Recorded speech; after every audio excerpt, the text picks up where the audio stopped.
Hello my dear students, welcome back to my channel. तो आज हम लोग economics class 12 semester 4 West Bengal board का इकोनॉमिक्स का थर्ड यूनिट स्टार्ट करने वाले हैं, जिस यूनिट का नाम है इंडस्ट्री। क्या नाम है? इंडस्ट्री। अच्छा, ये चैप्टर से सिर्फ 4 मार्क्स का क्वेश्चन आएगा बाबू। ठीक है, 2-2 मार्क्स का 2 क्वेश्चन लिखिए। इंडस्ट्री वाला चैप्टर से 4 मार्क्स का क्वेश्चन आएगा, 2-2 मार्क्स का 2 क्वेश्चन रहेगा। ठीक है ना? तो ये उतना लंबा चैप्टर नहीं है, 3 वीडियो में इसका आराम से कंप्लीट हो जाएगा 3 क्लास में।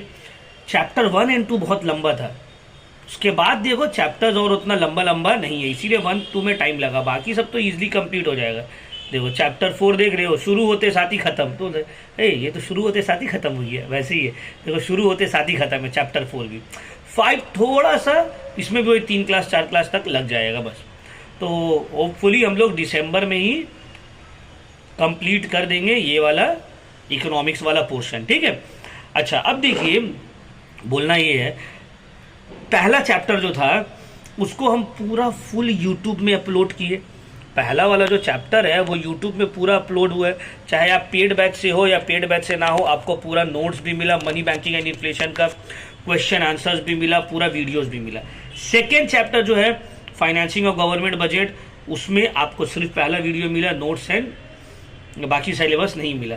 सेम बाकी सब में भी वैसे ही होगा, सिर्फ डे 1 का वीडियो अपलोड होगा, बाकी और अपलोड नहीं होगा। तो आप लोग हम लोग का पेड बैच में इनरोल होइए, पेड बैच में इनरोल होइए। मेरा ये नंबर है, अब तक तो आप लोग के पास होगा ही, चैनल के अबाउट में भी दिया हुआ है 8334835908। इसमें आप मुझे कॉल करिए, मैसेज करिए और हम लोग का पेड बैच में इनरोल होइए। अब ऑलरेडी दिसंबर का, आज कितना तारीख है? अभी जो वीडियो रिकॉर्ड करें तो दिसंबर के 11 तारीख है, तो 11 तारीख ऑलरेडी हो गई है। पूरा 2 मंथ बाकी है एग्जाम का, 2 मंथ्स लेफ्ट फॉर एग्जाम। तो आपको करना पड़ेगा ना, जल्दी से अब पढ़ाई करो। अब एकदम मतलब होता है ना, टाइम अब ज़्यादा बचा नहीं है, अभी से आप स्टार्ट करो। हम लोग आपको डे 1 से आपका पूरा वीडियो रिकॉर्डेड आपको मिल जाएगा। ठीक है, तो चलिए स्टार्ट करते हैं। इंडस्ट्री, सबसे पहले हमको ये बताइए इंडस्ट्री का मतलब क्या होता है, मीनिंग ऑफ इंडस्ट्री। इंडस्ट्री क्या होता है सर? अगर नॉर्मल लैंग्वेज में बोला जाए सर, इंडस्ट्री का मतलब होता है industry is a place where raw materials are converted into finished goods. Industry is a place where raw materials are converted into finished goods. जहां पे गुड्स मैन्युफैक्चर्ड होता है उसी को हम लोग क्या बोलते हैं? उसी को हम लोग बोलते हैं इंडस्ट्री। क्या बोलते हैं हम लोग बोलते हैं इंडस्ट्री। ठीक है ना? तो इंडस्ट्री का होपफुली मीनिंग आप लोग को पता चल गया होगा, और पता ही होगा आप लोग को मीनिंग, ऑब्वियस सा बात है, इंडस्ट्री क्या होता है। तो देखो, what is an industry? An industry can be defined as the group of business or organization that produce or manufacture or provide related products or services for end users. अब देखो, अलग अलग टाइप ऑफ इंडस्ट्री है। Automobile industry, automobile industry में cars, bikes, ये सब बनता है। टेक्नोलॉजी इंडस्ट्री, आईटी इंडस्ट्री बोलते हैं ना लोग, आईटी इंडस्ट्री। फिर आता है textile industry, health care industry, entertainment industry, sports industry, अब तो आगे एजुकेशन इंडस्ट्री भी हो गया, है ना? देख लो ना, जैसे हम कोचिंग चला रहे हैं, बहुत सारा कोचिंग सेंटर्स है, पीडब्ल्यू है, डिस्ट्री आईएएस है, बहुत सारा बड़ा बड़ा आकाश है, ये सब क्या है? ये एजुकेशन इंडस्ट्री हो गया। ठीक है, तो इंडस्ट्री मींस जहां पे रॉ मटेरियल्स को फिनिश गुड्स में कन्वर्ट किया जाता है। देखो हम लोग क्या करते हैं, हम लोग स्कूल में, कोचिंग में, तुम लोग आए हो, तुम लोग एक रॉ मटेरियल हो, हम लोग कोशिश कर रहे हैं तुम लोग को फिनिश गुड्स में कन्वर्ट करने का। अब सक्सेसफुल हो पाएंगे या नहीं हो पाएंगे ये तो आने वाला वक्त बताएगा, कि हम लोग का जो मेहनत था, तुम लोग जब रॉ मटेरियल के फॉर्म में हम लोग के स्कूल में या हम लोगों के कोचिंग में, हम लोग के ट्यूशन में आए हो और हम लोग मेहनत किए, तो क्या सच में वो रॉ मटेरियल फिनिश गुड्स में कन्वर्ट हुआ है या नहीं हुआ है? ठीक है ना? क्लियर हुआ पॉइंट? तो देखो, role of industry in the economy. Sir, industry का इकोनॉमी में रोल क्या है? बहुत इंपॉर्टेंट रोल है बाबू। इंडस्ट्री का इकोनॉमी में रोल बहुत ज्यादा इंपॉर्टेंट है। इंडस्ट्री जो है, इंडस्ट्री एक कंट्री का बैकबोन है इकोनॉमी का। कोई भी कंट्री अगर इंडस्ट्रियली बहुत आगे है वो आगे रहेगा। चाइना, आज देखो इंडिया से जब पाकिस्तान का झमेला होता है, हम लोग फुल बॉयकॉट पाकिस्तान, वहां का पानी रोक देते हैं, सब कुछ कर देते हैं, क्योंकि हम लोग को उससे कोई लेना ही देना नहीं है। क्या बनाता है पाकिस्तान? जो, या वहां पे क्या ऐसा चीज है जो हम लोग को चाहिए, हम लोग फुल एकदम चढ़ जाते हैं उन लोग के ऊपर। लेकिन चाइना के साथ अगर ये चीज तुम देखोगे, हम लोग नहीं कर पाते। क्यों नहीं कर पाते? बहुत कुछ सोचता होगा सर चाइना तो बहुत लार्ज आर्मी है। आर्मी का बात नहीं है, आर्मी तो अपना इंडियन आर्मी भी बहुत स्ट्रांग है, चाइनीज आर्मी से लाख गुना स्ट्रांग हम लोग का इंडियन आर्मी है।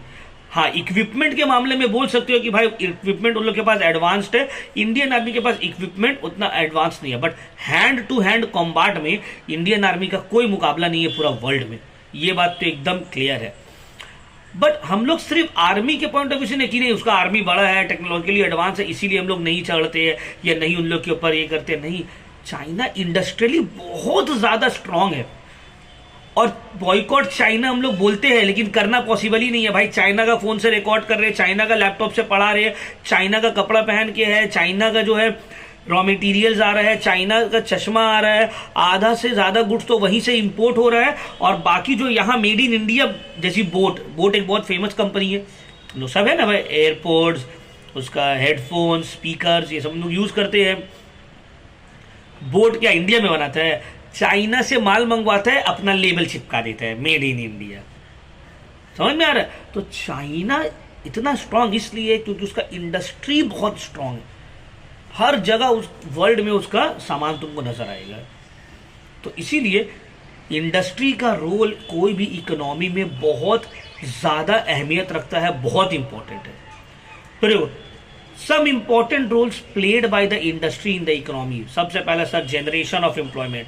आपका कंट्री में जितना अच्छा इंडस्ट्रियल डेवलपमेंट होगा उतना ही ज्यादा एम्प्लॉयमेंट अपॉर्चुनिटीज आपके कंट्री के लोगों के पास रहेगा। ठीक है? तो इंडस्ट्री जो है ये डायरेक्टली और indirectly millions of jobs create करता है। डायरेक्ट रिलेशन है जॉब का, एम्प्लॉयमेंट का इंडस्ट्री से। ठीक है ना? Next, development of human capital. देखो, इंडस्ट्री ट्रेनिंग प्रोवाइड करता है, इंडस्ट्री ट्रेनिंग प्रोवाइड करता है, करियर डेवलपमेंट अपॉर्चुनिटीज देता है, वर्कर का स्किल्स इनहेंस करता है, जिससे ओवरऑल उस पर्सन का स्किल और नॉलेज इंप्रूव होता है। तो इंडस्ट्री ह्यूमन कैपिटल भी डेवलप करता है कंट्री का। भाई आपके कंट्री में बहुत सारे इंडस्ट्री देखते हो ना, चाइनीज लेबर्स इंडियन लेबर से बहुत ज्यादा एफिशिएंट है। हम लोग के यहाँ पे आएगा लेबर, तुम कोई मिस्त्री को लाओ ना, घर बनाने वाला, सीमेंट बालू का काम करने का, वो उसको आना है 8 बजे, वो आएगा 9 बजे। 9 बजे आने के बाद वो फिर अभी अपना मुंह हाथ धोगा, फिर थोड़ा सा खैनी बनागा, विमल खाएगा, कपड़ा चेंज करेगा, करते करते उसका 9:30-10 बज गया। फिर वो सहला के काम करना स्टार्ट करेगा। हम लोग को, मेरा रिसेंटली 4-5 साल पहले एक घर लिए थे, पुट्टी होता है ना वॉल में, तो वॉल पुट्टी करवाने के लिए एक मिस्त्री को लाए, तो वो बोला कि पर डे का जो है 800 रुपीज़ लेंगे। ठीक है चलो, हमको लगा कितना दिन होगा, जैसा घर था बोला 7-8 दिन में कर देगा। 3 रूम था, 2-3 आदमी था उन लोग, ले बाबा इतना हिल के काम कर रहा वो। उसके बाद अगर तुम गायब हो जाओ तो बैठ के वो लोग सब फोन देखने लग जा रहे हैं, यूट्यूब में पिक्चर देख रहा है। मतलब इनएफिशिएंट इतना ज्यादा है ना। हम लोग बोलते हैं ह्यूमन, इंडिया में चीप लेबर है, भाई एफिशिएंसी भी तो कम है। चाइना में वैसा नहीं है, नहीं करेगा डायरेक्ट निकाल देगा, और ट्रेंड रहता है, स्किल्ड रहता है। यहाँ पे क्या, एक आदमी को लाए, हाँ लाइए हम पेंट भी कर देंगे, हम दरवाजा भी लटका देंगे, हम खिड़की भी बना देंगे, A to Z वो ऑलराउंडर सब कर देगा। चाइना में वैसा नहीं है, जो काम आपको आता है सिर्फ वही करेगा। पेंटर है तो सिर्फ पेंट ही करेगा वो। तो ह्यूमन कैपिटल, अगर आपका कंट्री का इंडस्ट्रियल डेवलपमेंट अच्छा है तो ह्यूमन कैपिटल भी डेवलप होगा। ठीक है, ठीक है। तो चलिए अब आगे बढ़ते हैं। Development of infrastructure of the country. Sir अगर इंडस्ट्रियल डेवलपमेंट होगा तो कंट्री में इंफ्रास्ट्रक्चर भी डेवलप होगा। अगर इंडस्ट्रियल डेवलपमेंट होगा तो कंट्री में ज़्यादा रेलवे पटरी बिछेगा, एयरपोर्ट्स का सिस्टम अच्छा होगा, ट्रांसपोर्टेशन अच्छा होगा, कम्युनिकेशन अच्छा हो जाएगा, बैंकिंग सिस्टम इंप्रूव होगा। क्यों? क्योंकि सर एडुकेशन, इंडस्ट्री और इंफ्रास्ट्रक्चर डायरेक्टली रिलेटेड है। एक कंट्री में इंडस्ट्रियल डेवलपमेंट जैसे जैसे होगा वैसे ही वैसे इंफ्रास्ट्रक्चर को भी डेवलप करना पड़ेगा। इनहैंसिंग ग्लोबल कॉम्पिटिटिवनेस, एक स्ट्रॉन्ग इंडस्ट्रियल बेस आपके कंट्री को ग्लोबल मार्केट में पावर देता है, इंटरनेशनली रिकग्निशन देता है। आपके कंट्री में फॉरेन इन्वेस्टर्स आके इन्वेस्ट करेंगे, फॉरेन डायरेक्ट इन्वेस्टमेंट बढ़ेगा, और ग्लोबली आपका कंट्री का जो बैलेंस ऑफ पेमेंट है वो हमेशा पॉजिटिव में रहेगा, हमेशा वो सरप्लस में रहेगा। क्योंकि आप देखो चाइना का बैलेंस ऑफ पेमेंट सरप्लस में रहता है इंडिया से, बाकी सब कंट्री से। क्यों? क्योंकि चाइना इतना सामान बना के सबको बेचता है कि वो ऑटोमेटिकली पॉजिटिव में आ जाता है। फिर reducing income inequality, industrial activities से क्या होगा, पैसा जो है, अब देखो इंडस्ट्रियल, अगर देखो इंडस्ट्री ग्रो करेगा तो बहुत सारे इंडस्ट्रीज खुलेगा, छोटा छोटा इंडस्ट्रीज, बड़ा बड़ा इंडस्ट्रीज, बड़ा बड़ा इंडस्ट्रीज छोटा छोटा इंडस्ट्रीज से हेल्प लेगा, छोटा इंडस्ट्रीज बड़ा इंडस्ट्रीज को हेल्प करेगा। तो इससे क्या होगा, पावर और मनी कुछ लोगों के हाथ में कॉन्सेंट्रेट नहीं हो जाएगा। इंडस्ट्रियल डेवलपमेंट एक बहुत इंपॉर्टेंट रोल प्ले करता है कंट्री में इनइक्वालिटी इन इनकम को रिड्यूस करने में। जैसे कि इंडिया में देख लो, अगर हम इंडिया में आपको पूछेंगे कि हमको बताओ तो टॉप 5 इंडियन जो रिचेज है नाम बताओ, या टॉप 10 में नाम बताओ, तो बहुत कोई आप लोग बता दोगे कि अडानी है, अंबानी है, टाटा है, बिरला है, महिंद्रा है, आप लोग बता दोगे नाम। लेकिन अगर हम आप लोग से पूछे कि चाइना का टॉप 10 रिचेस्ट मैन कौन है, बताइए कौन पर्सन है, नहीं बता पाओगे, हमको भी नहीं पता, आप लोग भी नहीं बता पाओगे, गूगल करना पड़ेगा। ऐसा क्यों? रीजन ये है, इंडिया में इंडस्ट्री उतना अच्छे से डेवलप नहीं है जैसे चाइना में। तो इंडस्ट्री डेवलप होने से क्या होगा, पैसा, इनकम कुछ लोगों के हाथ में सिमट नहीं जाएगा, वो जो है इवनली डिस्ट्रीब्यूटेड रहेगा across different sectors, across different industries. Regional development, industrial development जैसे जैसे होगा तो अलग अलग रीजन भी कंट्री का क्या होगा, डेवलप होगा। इंडस्ट्रीज जाएगा, बैकवर्ड एरिया में अगर सेटअप होगा, उसको अगर कुछ अपॉर्चुनिटीज दिया जाएगा तो वो क्या करेगा, वो भी एक अच्छा रोल प्ले करेगा उस एरिया को डेवलप करने में। जैसे कि देखो रीजनल डेवलपमेंट के अगर परफेक्ट एग्जाम्पल लिया जाए कि सर इंडस्ट्री कैसे करके एक रीजन को डेवलप करने में हेल्प करता है, तो हम लोग सब नाम सुने, टाटा नगर, जमशेदपुर, है ना, जो कि झारखंड में है। वो पूरा सिटी को डेवलप करने में टाटा ग्रुप जो है वो हेल्प किया। तो जब टाटा ग्रुप वहां पे गया, अपना इंडस्ट्री यूनिट सेटअप किया, पूरा इंफ्रास्ट्रक्चर बना, आज देखो वो एक शहर है जो एक कंपनी की वजह से बसा हुआ है। सेम गुजरात में जामनगर, रिलायंस का रिफाइनरी से वहां पे वो पूरा सेक्टर जो है बस गया। तो रीजनल डेवलपमेंट में भी इंडस्ट्रीज बहुत इंपॉर्टेंट रोल प्ले करता है। कोई भी इंडस्ट्री जाके कोई एक पर्टिकुलर बैकवर्ड रीजन में, आज बिहार बैकवर्ड क्यों है, क्योंकि बिहार में इंडस्ट्रीज नहीं है। आज जाके बिहार में इंडस्ट्रीज खुलने लगेगा तो बिहार डेवलप हो जाएगा, वहां का लोगों को बाहर जाना नहीं पड़ेगा रोजगार के लिए, वहीं पे मिलने लगेगा। अच्छा, improved in the quality of life, many industries technology, medicine, innovations के ऊपर काम करता है और रिसर्च एंड डेवलपमेंट को इंप्रूव करता है, and overall quality of life जो है उसको क्या करता है, अच्छा करता है लोगों का। जैसे कि देखो पहले हम लोग को सिम कार्ड, मेरे पापा जब, अभी तो उनका डेथ हो गया है, जब हम छोटे थे, मतलब 2003-4 का बात है, वो एक हेडसेट लिए थे, 2 या 3 का बात होगा, हम स्कूल में मेरा एडमिशन हुआ था 2003 में, हाँ 3 में। तो वो ना एक हेडसेट लिए थे, मोबाइल फ़ोन। वो मोबाइल फ़ोन में एक सिम लगा हुआ था रिलायंस का, वो सिम वो खरीदे थे 1000 रुपये में। आज के डेट में सिम फ्री में दे रहा है, बोले भाई ले लीजिए ना प्लीज़ प्लीज़ ले लीजिए ना। इम्प्रूवमेंट हुआ है क्वालिटी ऑफ लाइफ में, क्यों? क्योंकि R&D हुआ, टेक्नोलॉजी इम्प्रूव हुआ। Enhancing the scope of urbanisation, बहुत सारा नया इंडस्ट्रियल सिटीज हब्स खुलेगा, लोकल इकोनॉमी को बूस्ट करेगा, वर्कर्स को अट्रैक्ट करेगा।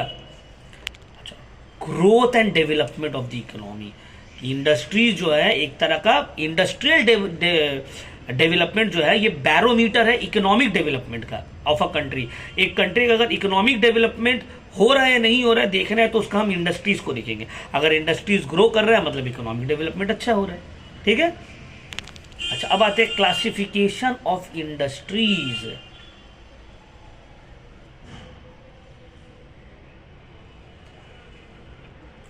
इंडस्ट्रीज को कैसे क्लासिफाई किया जा सकता है? अब देखो इंडस्ट्रीज को अलग अलग फैक्टर्स के बेसिस पे क्लासिफाई किया जाएगा, on the basis of type of goods produce, on the basis of nature of their operations, on the basis of ownership, on the basis of economic functions. अलग अलग basis पे industries को classify किया जा सकता है। तो industries can be classified into various categories depending upon number 1 type of goods produce. तो अगर बोला जाए क्लासिफाई करो इंडस्ट्रीज को on the basis of types of goods produce, तो on the basis of types of goods produce हम लोग industries को 2 कैटेगरी में बांट सकते हैं। एक होता है कंज्यूमर गुड्स इंडस्ट्री, दूसरा होता है कैपिटल गुड्स इंडस्ट्री। अब ध्यान से समझो, on the basis of type of good produced industry 2 category में बटेगा, कंज्यूमर गुड इंडस्ट्री और capital goods industry.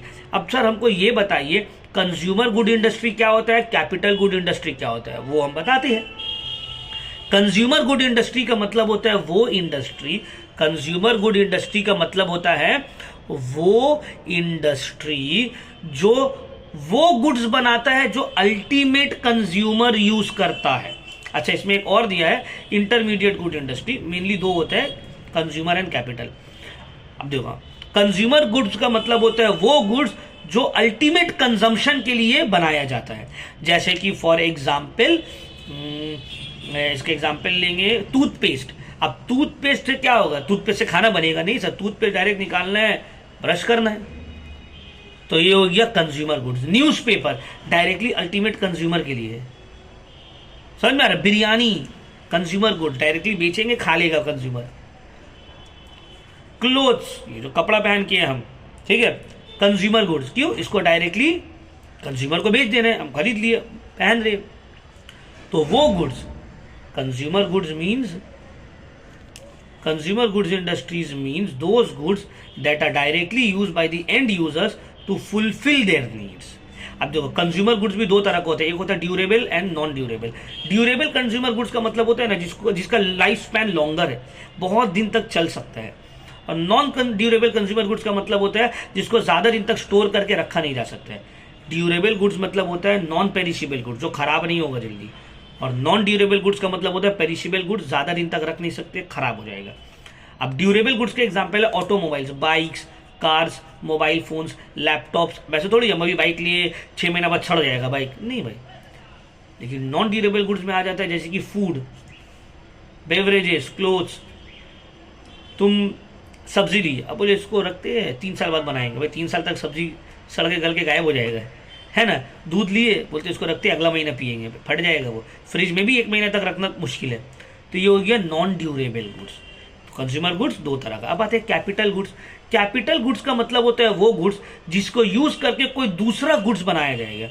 Capital goods का मतलब होता है वो goods which can be use in the production of some other goods, जिसको यूज करके कोई दूसरा कोमोडिटी बनाया जाता है, उसको बोला जाता है कैपिटल गुड्स। जैसे कि इक्विपमेंट, मशीनरी, ये सब क्या है, कैपिटल गुड्स का एग्जाम्पल है। अब एक बड़ा मशीन है, अब मशीन कोई एंड कंज्यूमर का काम का नहीं है, लेकिन वो मशीन से कपड़ा सिलाई होता है, तो कपड़ा एंड कंज्यूमर का काम का है।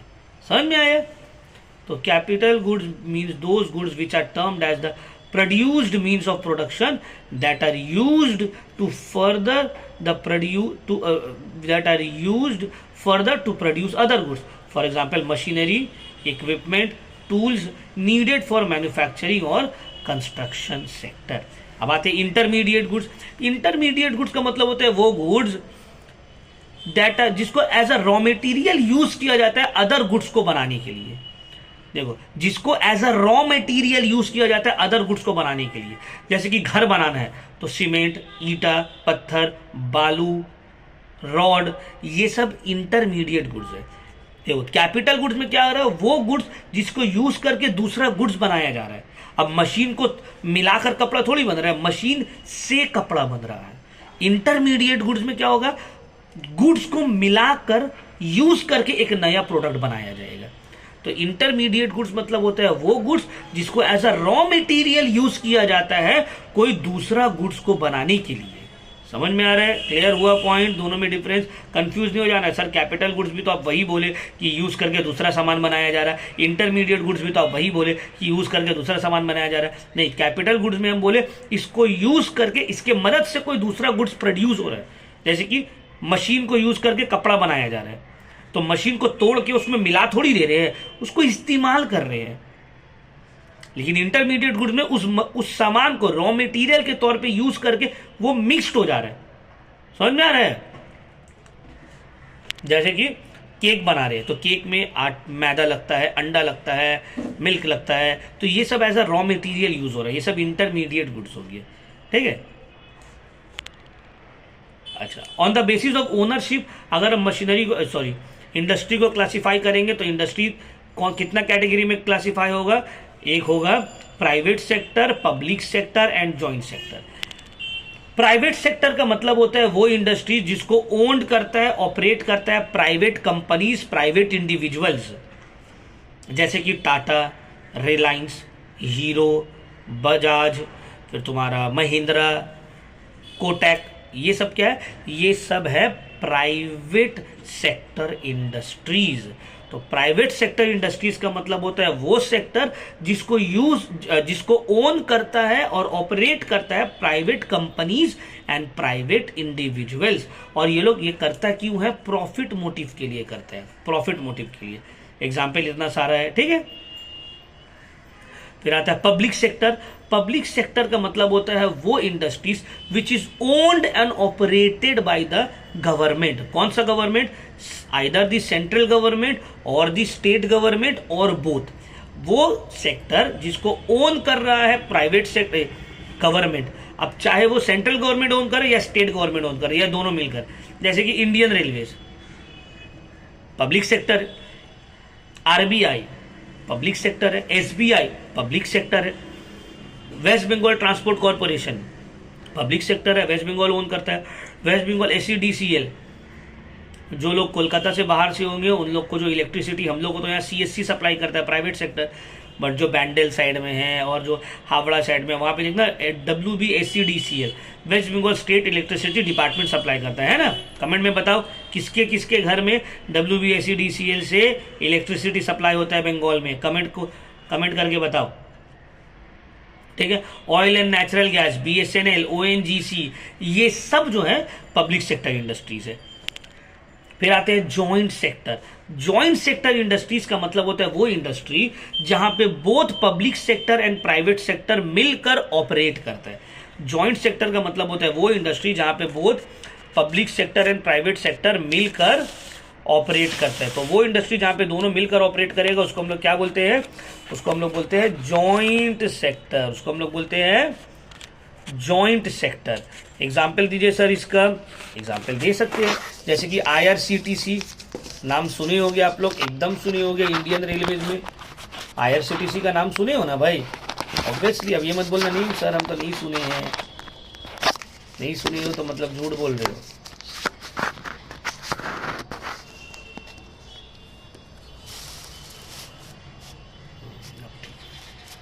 हम लोग जो टिकट एंड ऑल बुक करते हैं कहाँ से बुक करते हैं? IRCTC से ही तो बुक करते हैं। तो वो प्राइवेट कंपनी है जो गवर्नमेंट के साथ मिलकर रेलवे का टिकटिंग, फूड एंड ऑल का ये सब का कॉन्ट्रैक्ट लेकर रखा है। तो ये हो गया PPP, public private sector model. Joint sector जहाँ पे कुछ शेयर पब्लिक के पास मतलब गवर्नमेंट के पास है और कुछ जो है प्राइवेट कंपनीज के पास है और दोनों मिलकर जो है ऑपरेट कर रहा है, इसको हम लोग बोलते हैं जॉइंट सेक्टर। अब देखो ये जनरली उस सेक्टर में देखने को मिलता है जहां पे कैपिटल का रिक्वायरमेंट बहुत हाई हो, बहुत ज़्यादा कैपिटल रिक्वायरमेंट होगा और टेक्नोलॉजी और एफिशिएंसी भी हाई चाहिए। तो कैपिटल का रिक्वायरमेंट गवर्नमेंट फुलफिल करता है और टेक्नोलॉजी और एफिशिएंसी के लिए प्राइवेट कंपनीज हेल्प करता है। ठीक है ना, और दोनों का म्यूचुअल बेनिफिट इसमें होता है। फिर आते हैं on the basis of size and scale. तो on the basis of size and scale industry हो जाएगा large scale industries and small and medium scale industry. Large scale industries typically involve large amount of capital investment and production at a mass level. Large scale industry का मतलब होता है वो industry जो large amount में capital investment और production जहां large level में हो रहा है, जैसे कि ऑटोमोबाइल इंडस्ट्री हो गया, Tata, Birla, Mahindra, Tata steel, Tata Motors, Mahindra and Mahindra, ये सब जो है बड़ा बड़ा इंडस्ट्रीज है, large scale industry. Small and medium scale industry जो है जो छोटा मोटा चेन चला रहा है, लोकली ऑपरेट कर रहा है, फैमिली बिजनेस है, जैसे कि फॉर एग्जांपल हम लोग यहाँ पे बोल सकते हैं मियो मोर, कोलकाता में जो है बहुत फेमस केक शॉप है, बहुत सारा चेन्स है। ये क्या है? स्मॉल स्केल इंडस्ट्री है, मीडियम स्केल इंडस्ट्री है। ठीक है। उसी तरह कोई रेस्टोरेंट भी ले सकते हैं जैसे कि अरसलान, फेमस बिरयानी शॉप है कोलकाता में, वो भी स्मॉल स्केल इंडस्ट्री है, मीडियम में आएगा वो सब। तो यहाँ तक होपफुली आप लोगों को क्लियर हो गया, कोई डाउट नहीं होगा। तो अब हम लोग आते हैं नेक्स्ट पोर्शन में, that is economic planning. Sir economic planning का क्या मतलब होता है, what do you mean by economic planning? लग रहा है 4 क्लास लगेगा इसको कंप्लीट करने में। कोई बात नहीं, देखो हम हड़बड़ा नहीं रहे। मेरा तुम अकाउंट्स बोलो, economics, cost tax, business studies, जो भी चैप्टर्स हम पढ़ा रहे हैं हम एकदम डिटेल में जा रहे हैं। ये नहीं कि ऊपर ऊपर से एक्सप्लेन कर दिए, चार्टो सब्स करवा दिए, हो गया चैप्टर खत्म, नहीं। इसलिए हम ये चीज़ कर रहे हैं ना, ताकि आप लोगों को मेरा अगर कोई वीडियो अच्छे से देख के समझ लेते हैं ना, तो उसको ये रहे कि हाँ भाई हमको और अलग से क्या करना है, कुछ नहीं करना है। अलग से दोबारा सर का वीडियो देखना है, दोबारा सर का नोट्स पढ़ना है, बस यही करना है। और जब सर मैराथन क्लासेस करवाएंगे तो उस वक्त अटेंड करना है। इंपॉर्टेंट आंसर राइटिंग जब सिखाया जाएगा तो उस वक्त अटेंड करना है। समझ में आया?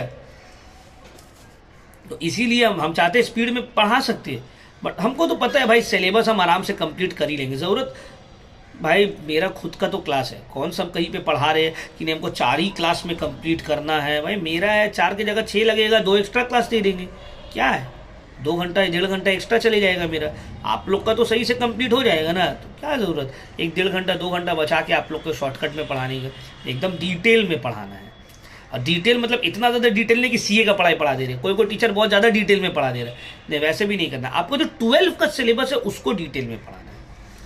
चलो बात है इकोनॉमिक प्लानिंग। इकोनॉमिक प्लानिंग का मतलब क्या होता है? देखो इकोनॉमिक प्लानिंग का मतलब होता है, अच्छा इसका हम थोड़ा पहले बैकग्राउंड आप लोगों को बता दे रहे। इंडिया आज़ाद हुआ था 1947 में। तो 1947 में जब आज़ाद हुआ तो उस वक्त का ज़्यादातर जो नेता था, जवाहरलाल नेहरू, सरदार वल्लभ भाई पटेल, गांधी जी और भी जो सब थे, मौलाना आज़ाद, तो ये लोग जो थे ना सोशलिस्टिक थिंकिंग वाले थे। सोशलिस्टिक थिंकिंग वाले का क्या मतलब है? सोशलिस्टिक थिंकिंग वाले का मतलब है ये लोग सोचते थे ना कि गवर्नमेंट जो है वो पैसा कमाई और पैसा कमाने के बाद पब्लिक का, गरीबों का हेल्प करे, भलाई करे। प्राइवेट सेक्टर में उतना लोग ध्यान देने वाले नहीं थे और हर कुछ प्लानिंग से होता था। तो एक प्लानिंग कमीशन फॉर्म किया गया था 1950 में, जिसके हेड थे प्राइम मिनिस्टर जवाहरलाल नेहरू, और वो तब से लेकर 2015 तक चला।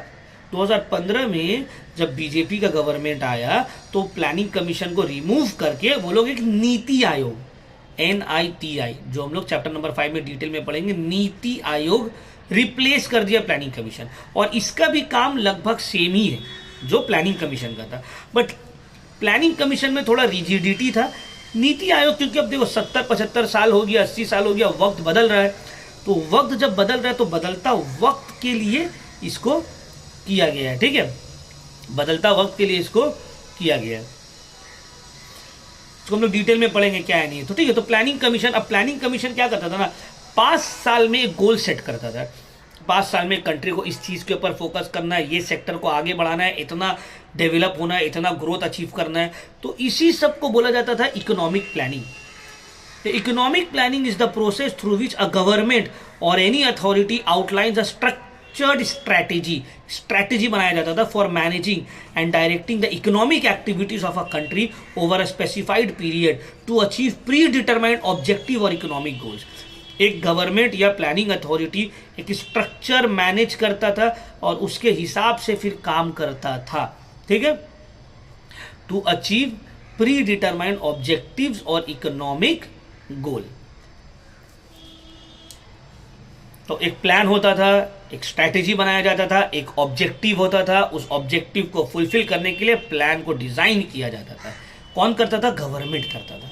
इसी को बोला जाता था इकोनॉमिक प्लानिंग। अब देखो इसमें क्या क्या आ जाता था, it involve specific objective, identifying necessary resources, formulating policies to achieve economic goal, ठीक है।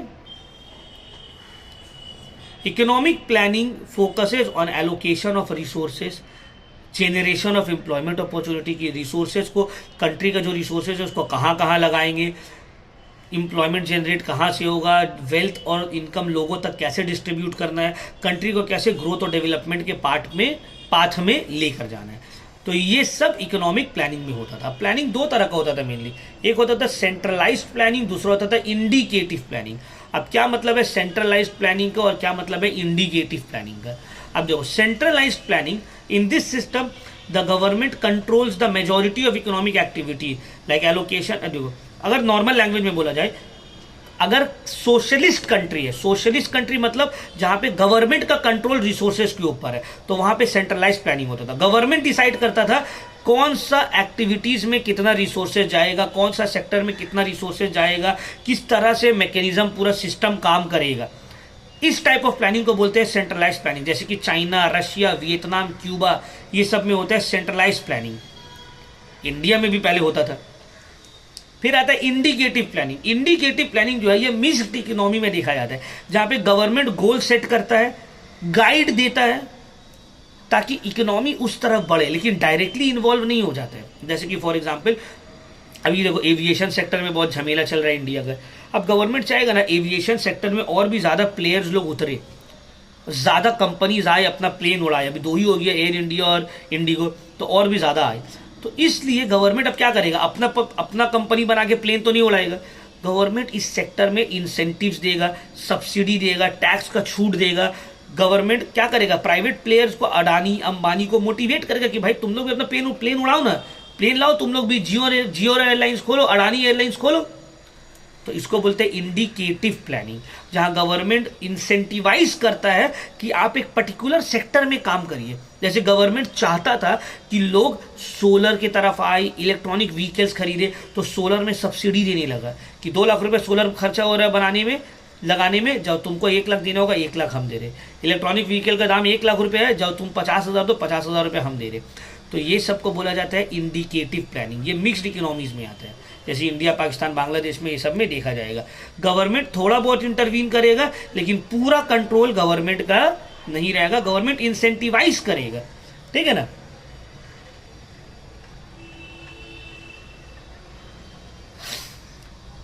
तो यहीं तक रखते हैं हम लोग। नेक्स्ट क्लास में हम लोग स्टार्ट करेंगे importance of economic planning. Economic planning का इंपॉर्टेंस हम लोग स्टार्ट करेंगे, ऑब्जेक्टिव्स, फिर आते हैं 5 ईयर प्लान्स, ये सब पूरा भी हम लोग को करना है। सेकेंड 5 ईयर प्लान ये इंपॉर्टेंट है। बट देखो फिर वही है, ये पहला वीडियो है तो यूट्यूब में रहेगा, सेकेंड थर्ड वीडियो यूट्यूब में अवेलेबल नहीं रहेगा। इसीलिए हम आप लोग को बोले हैं कि हम लोग का पेड बैच ज्वाइन करिए। अब तो ज़्यादा टाइम नहीं है, ये नंबर में कॉल करिए और आपका मंथली रिचार्ज जितना है ना, उससे कम में 6 महीने में जितना का आप रिचार्ज करवाए अपना फ़ोन में, पिछला 6 महीने में जितना का आप रिचार्ज करवाए, उससे कम में आपका पूरा कोर्स मिल जा रहा है यहाँ पे, वो भी ऑल सब्जेक्ट का, कॉमर्स का। तो उसको ज्वाइन करिए, ठीक है ना, वरना फिर ज़िंदगी भर पछताना पड़ेगा, काश ज्वाइन कर लिए होते, मार्क्स अच्छा आता है। और मेहनत भी करना होगा, ये नहीं कि सिर्फ ज्वाइन कर लिए तो मेरा पास तो कोई जड़ी बूटी थोड़ी है कि हम घोल के पिला देंगे और अच्छा मार्क्स आ जाएगा। देखो गाइड करेंगे, पूरा अच्छे से समझाएंगे, नोट्स देंगे, सब कुछ करेंगे, आपको सिर्फ उसको फॉलो करना है, मेहनत करना है बस। ठीक है ना। चलिए, thank you very much my dear students. Video को यहीं पे करते हैं समाप्त। कोई भी डाउट हो, कोई भी लाइन जो हम एक्सप्लेन किए, तो ये नंबर में मैसेज करके अपना डाउट्स को क्लियर कर लीजिएगा।